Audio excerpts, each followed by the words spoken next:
What's going on, YouTube family? Today we're going to be talking about car flipping tips for 2026. Now, the reason why we're doing it today in November is because I want you guys to have enough time to gain experience for tax season. Now, tax season is from the end of January to probably the end of April. This is when dealers and car flippers make the most money because everybody's got their tax returns. They're out there trying to buy cheap, affordable cars. So we want you guys to gain some experience now so you can be ready for tax season. So I have to give a huge shout out to Revenue. They are the sponsor of this car flipping series. Now, we're going to be showing you how to buy, fix, and sell cars completely in this series. Not only that, we're going to be flipping cars all the way down from $500 up to $250,000. So we got something for everybody in this particular series. And a lot of these videos are going to be one video builds of some of these cars. Now, let's go ahead and get into some of the tips for car flipping for 2026. So the first car flipping tip that I'm going to hit you guys with is knowing your location. Perfect example of this is the current location that I'm at now. I have no HOA in my housing community. I can put as many cars here, I can do whatever I want, I can pull a motor back in my backyard and nobody can say anything. If you're thinking about getting into car flipping and you live in an apartment complex or you live in a housing community where there's a crazy HOA, you need to find out these things. There's a lot of HOAs that don't allow unregistered cars or allow you to work on these vehicles. So I know a lot of people are like, oh, I live in a house or I live in an apartment complex, I'll be fine. I don't want to see you guys get your cars towed away because there's no plates on them, or let's say you're in the middle of a brake job and all of a sudden they come and take your car away. So learn these things first before you go out and start buying cars. So the next tip is going to be about tools and your working area. So I'm going to go ahead and flip the camera on. I'm going to show you what I'm working with, and then I'm going to talk about some of the tools that you're going to need. Now, this is my garage slash shop. I apologize for the dirtiness. I just got done with SEMA, but as you can tell, I got a little bit of everything. I got some workbenches, some saws, some welders, work table, presses, drill presses, all that stuff, plus a bunch of tools over here. Now, when you first get started, you don't need a lot of tools. You just need some of the basics. The first tools we're going to talk about are scanners. So the very first tool that you should buy for your toolbox is a scanner. Not only is this going to save you a lot of money, it's going to make you a lot of money as well. Now, this little tiny scanner right here only costs $50. This one is 200 bucks, and if you want to go really crazy, you can buy something like this that's $5,000 to $6,000 that does everything for programming computers and keys. Now, I tell everybody, if you're going to spend any money, make sure you spend it on a scanner, especially if you get a nicer one, and I'll explain here in a minute.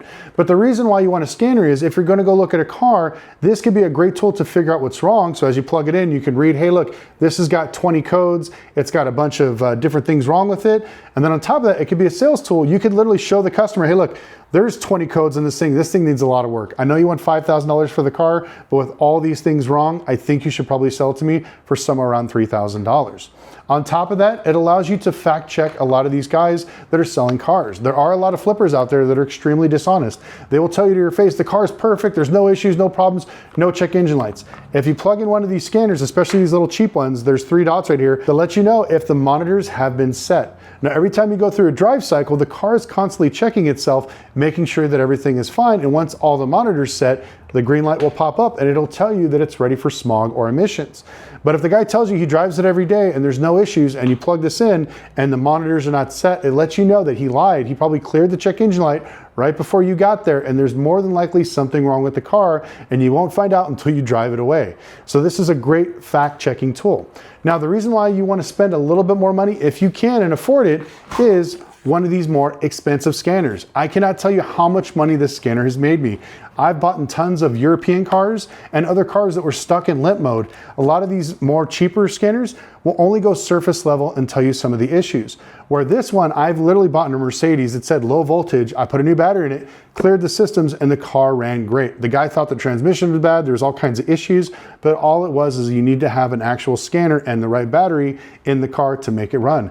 Not only that, if you get really good with this, you could tell if there's major issues with the car. I've bought in cars where they told me that the motor's bad, it's misfiring, it has no power, and then I check the fuel pressure, and then I find out that the fuel pressure is too low. It just needs a fuel pump, not a motor. So if you do it right and you get a good scanner, you will make a lot of money. So the next tool we're going to be talking about are basic hand tools. Now, I don't care if you're a master mechanic or you've never turned a wrench in your life, you are going to need some basic tools. Now, a lot of people are probably watching this like, Lucky, I'm not going to work on cars. I don't want to do this. I'm telling you, you need to educate yourself and learn a little bit. We're going to go over that here in a minute, but you need to have basic tools. You can go to Harbor Freight with $200 and you can get sockets, you can get wrenches, pliers, screwdrivers, whatever you need to help you get the job done. Now, this tool is kind of an optional tool, but if you have a little bit extra money and you have a truck or SUV, I highly recommend this. This is an actual tow dolly. Now, I bought this for 500 bucks on Facebook Marketplace, and then the winch you see right here, I purchased for $200 off of Harbor Freight.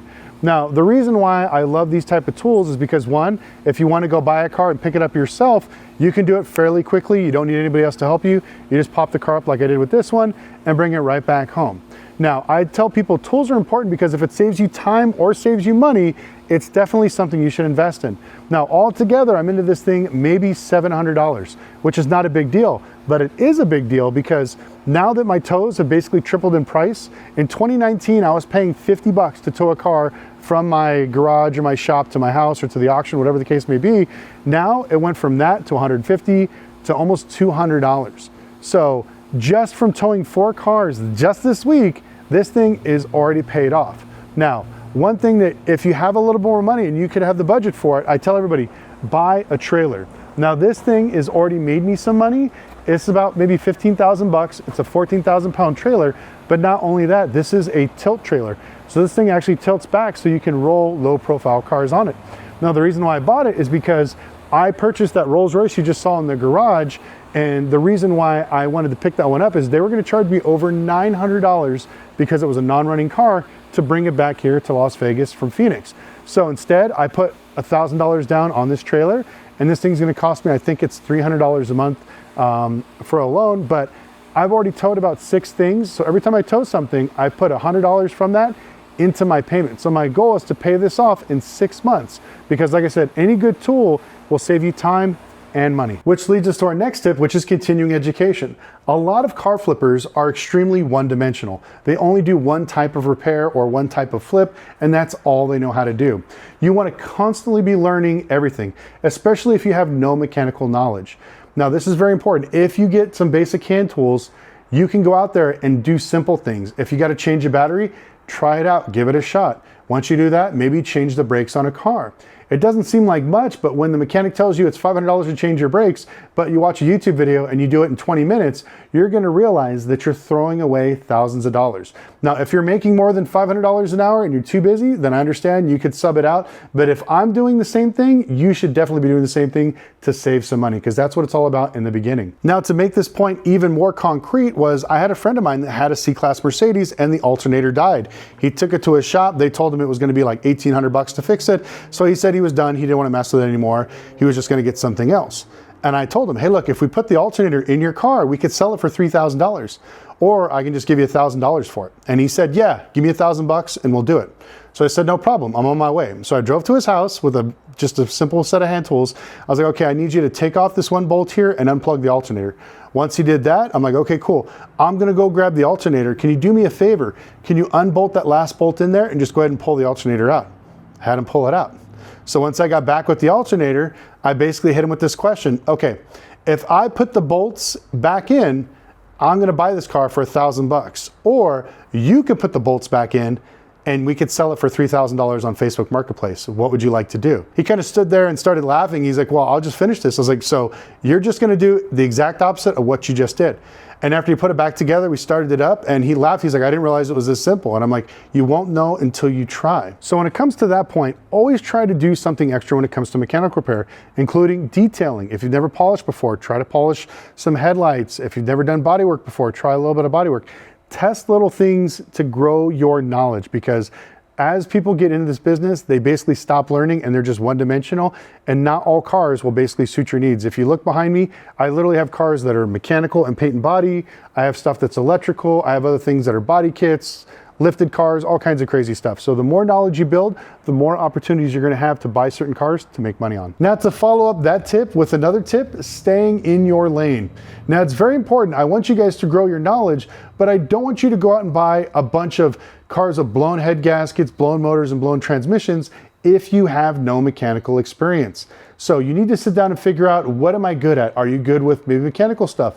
Are you good with paint and body, upholstery? Are you really good in sales and marketing? You want to stay in your lane when it comes to that type of knowledge. You don't want to practice your mechanics on an actual motor that's throwing a rod or blown up or transmission. Leave that for somebody that's more experienced. Try to stick to something that's more simplistic. If you've never turned a wrench before, find a car that maybe just needs a few small things.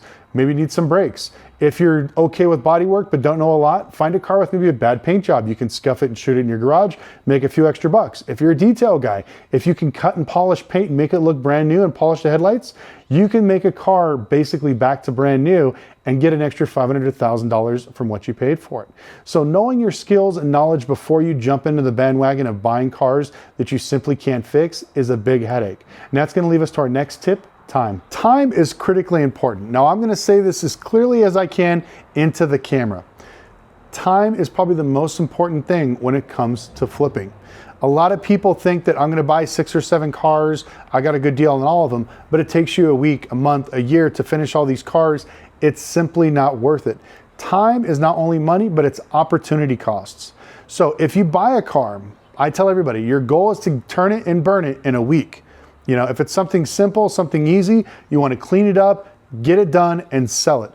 The longer it sits in your yard, the longer it sits on Facebook Marketplace, it's costing you money. And not only money, opportunity.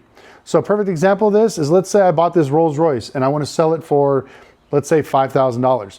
And I have everybody offering me $4,500, but I'm like, no, I know what I got. I know it's worth it. The cheapest one besides this is $6 grand. I'm going to wait.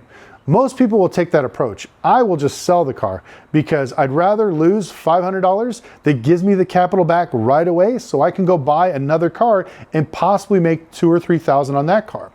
Now you're losing opportunity. You're saving $5,000 or holding out for $5 grand for the opportunity of possibly making $2,000 to $3,000 in the future. This is what I tell everybody: you're chasing basically bad money with good money. You need to let that car go and go buy another car. Now, this problem is not only with car flippers, it's also with dealerships as well. It's a very bad habit that a lot of people learned during the pandemic. If you sit on a car for a week, a month, a year, it's okay. It just goes up in value. It doesn't go down. Now, if you've learned anything from the last year in the car market, you've basically seen the car prices absolutely crater from 12 months ago. So you need to make sure that time is everything. The time to buy it, the time to fix it, the time to sell it. Everything needs to be a finely tuned system that can help you push these vehicles out. So through this video series, I'm going to be dropping all types of tips and tricks to help you guys buy cars. Now, the next one I'm going to be showing you is one of the builds that we're going to start off next, and this is a Toyota Scion. I'm going to go ahead and flip around the camera and I'll show you guys. Now, I'm not going to say too much about this particular car, but I did buy this for $500.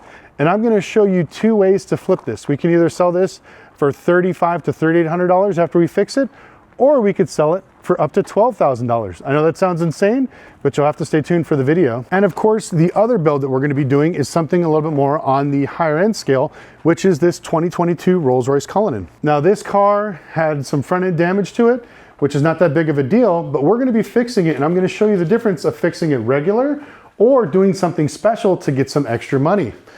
So if you look right over here, these are the parts. And just to give you a sneak peek, we are going to be doing a 2025 facelift on a 2022 Rolls-Royce Cullinan. Let's go ahead and take a peek. So if you guys are interested in this one's only got 8,000 miles. Absolutely beautiful interior. This thing is clean. I am located here in Vegas if you guys are interested. Clean title. So this car flipping series, like I said, is going to have a little bit of something for everybody. We also have 2 other cars we're going to bring in there, but I'm going to save those for the video. But whether you're buying something that's super expensive or buying something that's $500, we're going to show you the exact principles and systems I use to not only save money, but make extra money on these cars. And I'm going to show you the difference between doing a regular flip and an extreme flip, because I guarantee you this has never been done on YouTube, and you guys are gonna die laughing when you see what I'm gonna do to this thing. So I have to give a huge shout out to Revenued. Revenued sponsored this car flipping series. Now, Revenued gives small businesses lines of credit against their business checking account. It doesn't matter what your credit is. All you got to do, it takes 15 minutes to apply. I'll have a link in the description below. You upload your business bank statements, you give them a call, and within 15 minutes you can get approved. So when I told them about how the economy's slowing down and people are getting, really tight with money, they're like, well, we should do a series of something fun to show people what you can do with money.